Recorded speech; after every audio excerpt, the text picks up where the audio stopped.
Hello everyone, welcome to the YouTube channel that will help fund your vacations. In today's video, we're going to take a look at a very important trend line on the SPX. We're holding that level of support from back in December of 2009. We're going to take a look at the large tech stocks, the S&P 500, the NASDAQ, the Russell, the dollar, the bonds, the VIX. And we're also going to continue to take a look at the relationship between the winners in the market, the tech, the AI, and chip-related stocks, and then also Apple and Tesla, and how they take turns moving the market. All right, so without further ado, let's get started with the video. All right, guys, so before we take a look at what happened with the market and, diving deeper in the market, I want to first take a look at this very important trend line on the SPX from back in January of 2009 that we're currently at a level of support of. All right, so let's go back in history. Let's just zoom out all the way back, and we're going to take a look at how this has acted as support and resistance this entire, for multiple times in history. All right, so we started here. This was the, you can see how this acted as resistance all throughout 2009, 2010. And then we came close to this trend line here in 2018. Then we came very close to it right before actually we dropped before COVID, which is crazy. And then all throughout here, you could see that in 2020, we made a fake out above it, failed and dropped. We failed right here in October. Then all throughout here, we were chopping around. And then eventually this comfortably held as support. And then we just continued up. And then moving forward, after 2022, we obviously dropped a bit. You could see that over here, right? Perfect to fully really denote this trend line. You could see that this was a major level that we wicked and bounced off of. Then again, we were holding close to it, bounced off of it. And then here, clear as day, June 2022, it was acting as a level of resistance here. Acted as a level of support, skyrocketed off. And then once it comfortably broke below, it fell lower. So you could see multiple times in history, this has been acting as a level of support and a level of resistance. So we're here. We're back. So this is very important trend line. So once again, we've seen before in history that we could trade a bit lower, we could trade around, but the fact that we are at this important trend line is still very important. And it could still mean that even being around this zone can still act as a level of support and still bounce up.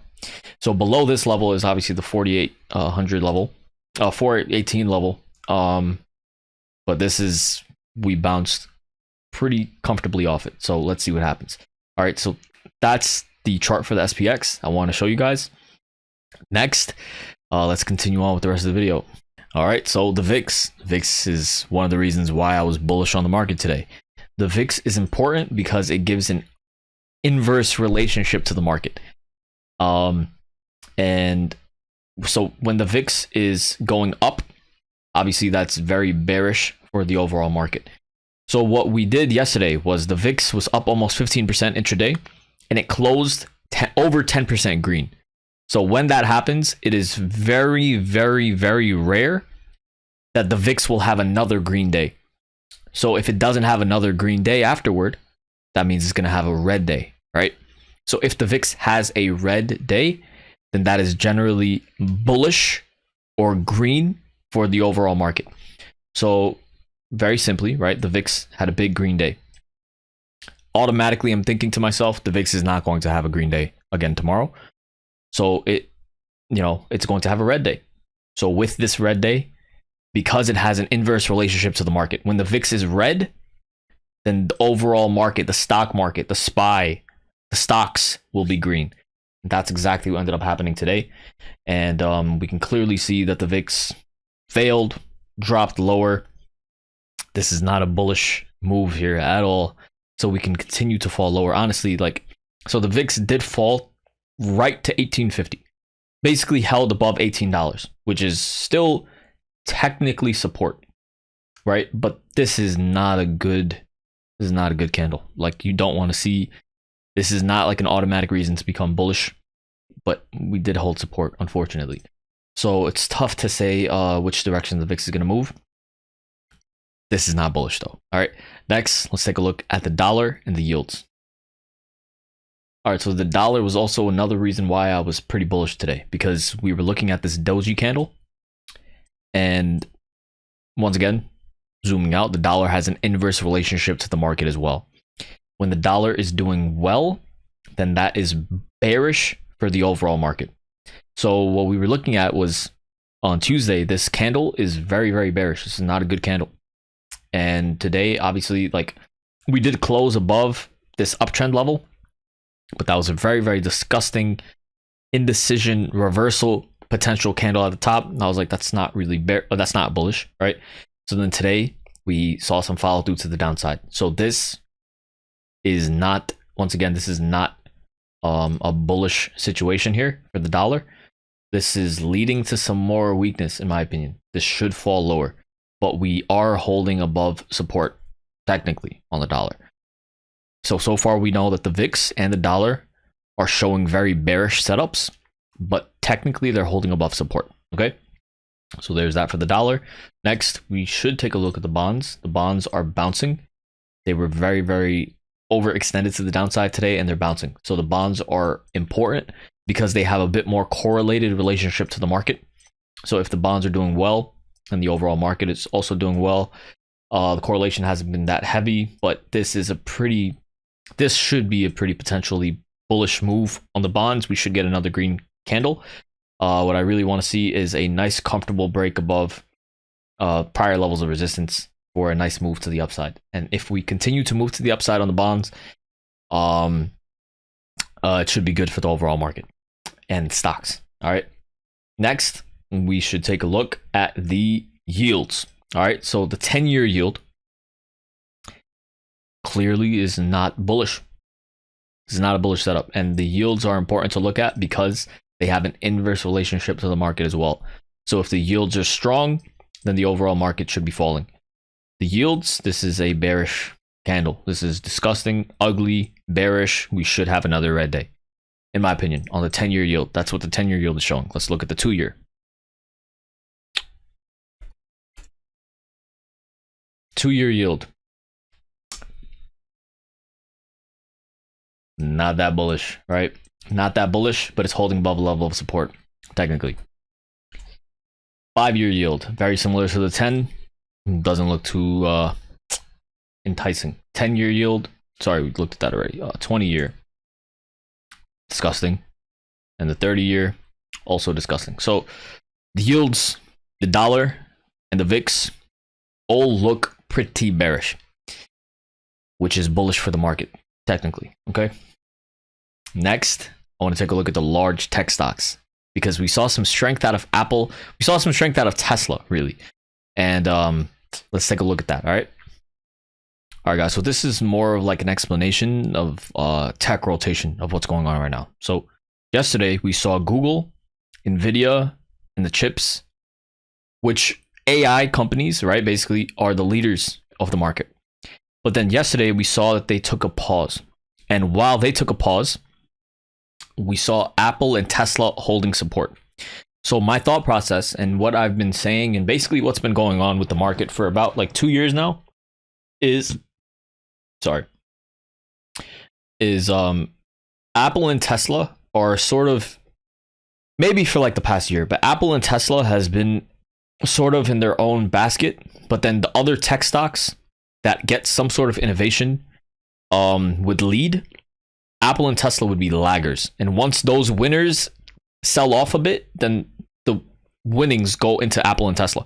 So yesterday, saw some weakness out of Google and AI stocks, right? Yesterday, we also saw weakness out of Nvidia, and we also saw weakness out of AMD, right? But yesterday, we saw Tesla was holding support, and we saw Apple was also holding support, right? So today, what ended up happening? We saw Apple bounce and close pretty strong. And then we also saw Tesla ended up being the leader of the tech stocks today.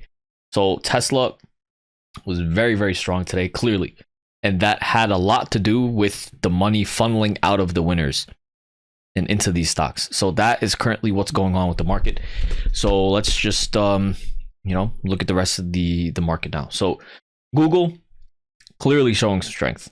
And this is staircasing up. Google is very strong, solid, but now we're at a level of resistance on Google at 136, 136.50. So, I mean, we've been churning up above levels of resistance pretty comfortably on Google, but we are at a level of resistance. Google's clearly showing strength though, right? Let's take a look at Microsoft. Microsoft bounced garbage, right? And decided to do something. Amazon, it gapped up, showed some strength, but it's not really breaking above any levels of resistance. Let's take a look at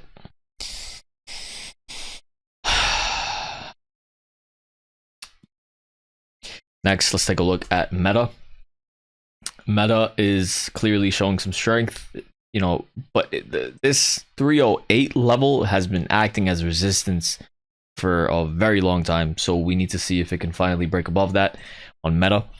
But then we saw the chips do something interesting today. So we saw Nvidia showed some strength, right? But then AMD really started showing some strength. And this is really, really good on AMD. This obviously is tough to start going long here. We're probably going to need a bit of a pullback and then a continued move to the upside. I generally don't like going long on these big green candles. So just pragmatically, I don't enjoy doing that. So let's see. I mean, let's see. But pragmatically, the large tech stocks are showing some strength. And when the large tech stocks show strength, that is very, very good for the market.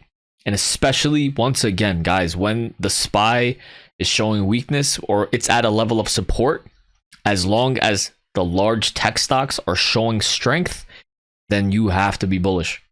And that is, once again, that's the worst part of this market at the moment. You have to be bullish at levels of support. So now let's take a look at the S&P. You have to be bullish at levels of support. You can't be bearish at 420. Even though, yes, okay, so look, you have to be bullish here, right?